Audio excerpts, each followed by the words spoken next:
இருக்கிற காரணத்தால் பேசுகிற தோழர்கள் குறித்த நேரத்தில் பேசுமாறு கேரள மாநில முதல்வர் சிபிஎம் கட்சியினுடைய தலைவர்களில் ஒருவர் மாண்புமிகு பினராயி விஜயன் அவர்கள் உரையாற்றுவார்.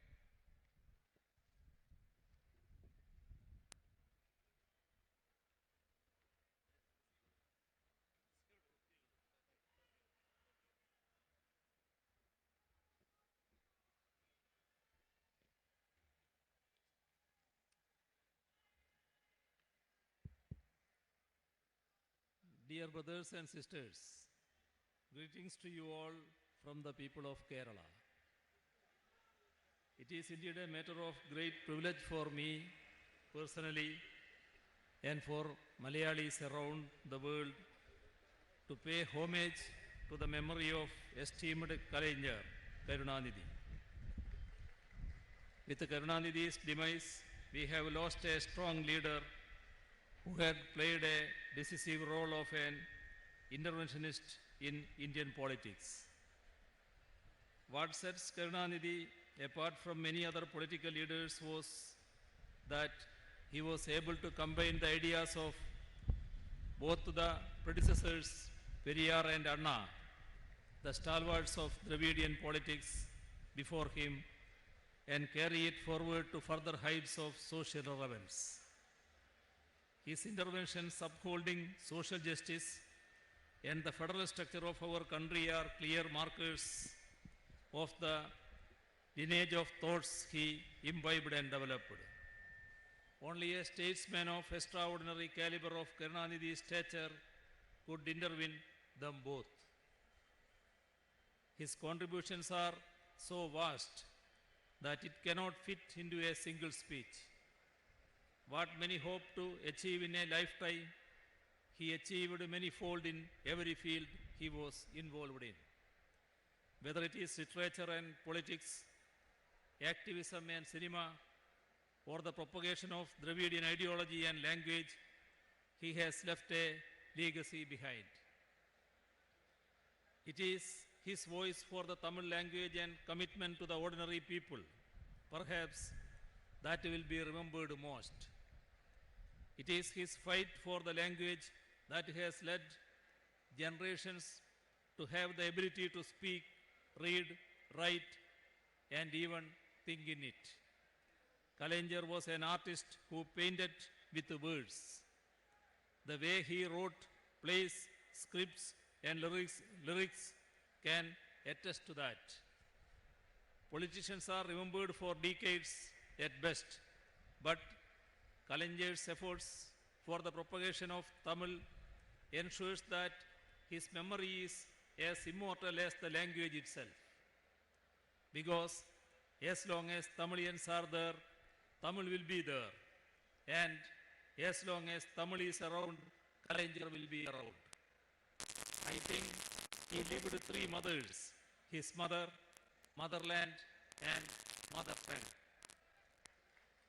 He strongly believed in the power of words to capture the attention of as well as change the fabric of society and lead the way to a better tomorrow.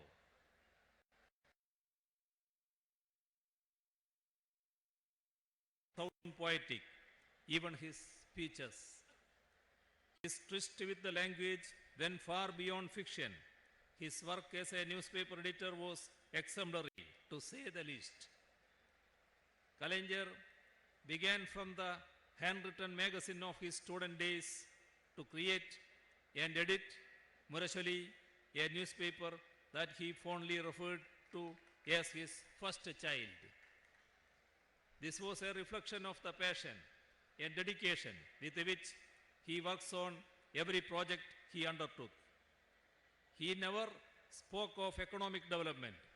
He always spoke of socio-economic development. Ideas such as farmers' markets, slum clearance board, and increased dispersal of industries may seem like the new wave of policies for an equitable society, but Kalaignar had implemented these over the course of his terms in office. He consistently reminded us of the importance of inclusive development all through his life as a writer and a leader. Always an activist at heart, he was still a student in school when he fought against caste discrimination. He continued this fight into his years of public service by creating 30 welfare boards so that the oppressed would have a chance to influence the policies that affected them. He was always ahead of the times. His contribution to women's empowerment should not be forgotten, as he was the first to implement equal rights on property for the girl child in 1989, head of the central law. Another fight he took on was on behalf of the transgender community. This time, 6 years before the Supreme Court ruling asking states to establish a transgender welfare board, Tamil Nadu already had one. This was just the beginning, with Tamil Nadu being one of the first places in the world to issue a special identity card for transgender people, allowing them to apply for ration cards, driver's license, etc. Working behind the camera, using his most powerful tool, his pen, he changed the course of Tamil cinema. His progressive characters, mirroring real-world issues and thought-provoking dialogues, remain unparalleled even today. He used his writings to teach us of the difficulties faced by people discriminated on the grounds of caste without ever oversimplifying it. He reminded us all of the complex issues, from disownment due to intercaste marriages to the evils of untouchability. He never shied away from questioning the norm or talking about taboos. In a lot of ways, he was an activist taking many forms to effect a change in different spheres. At the end, I come to Karunanidhi, the 5-time Chief Minister of Tamil Nadu, a Dravidian leader turned politician. In a lot of ways, this was just a culmination of all his other work. As Chief Minister, he was one of the finest administrators this country has seen. He made a notable contribution for states' rights and restructuring center-state relation. As opposition leader, he was dedicated to the people while always being respectful to his opponent. He was a champion of social justice and had sympathy for socialist goals. Kalanjar's biggest dream was development of the state, its people, and their language.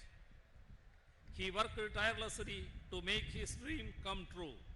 However, what comes to mind whenever I think of Kalanjar is the man behind these achievements, a person willing to go to any length for the people. I end this speech the way he always wanted to be remembered, a man who toiled without rest, and hope that he is resting peacefully at last. Thank you.